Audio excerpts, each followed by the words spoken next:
এবং এর লেটেন্সি অনেক কম।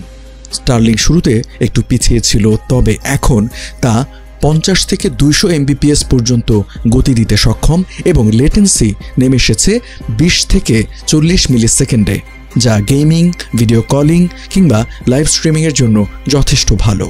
তবে প্রচলিত স্যাটেলাইট ইন্টারনেট যেমন হাগহাসনেট বা ভিসেট এর তুলনায় স্টারলিংক অনেক এগিয়ে, কারণ এর স্যাটেলাইটগুলো পৃথিবীর কাছাকাছি অবস্থানে থাকে।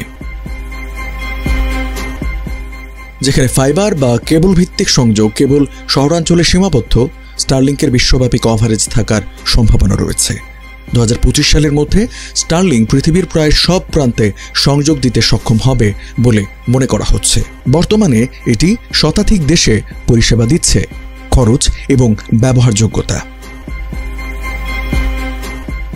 স্টারলিংকের প্রাথমিক খরচ তুলনামূলক বেশি।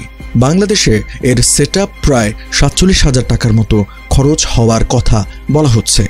মাসিক খরচ 4200 থেকে 6000 টাকা নির্ধারণ করা হয়েছে। এটি বাংলাদেশের প্রেক্ষাপটে বেশ ব্যয়বহুল মনে হতে পারে, তবে কয়েকজন মিলে সমিতি আকারে নিলে খরচ স্বাভাবিকের চেয়েও কম হবে।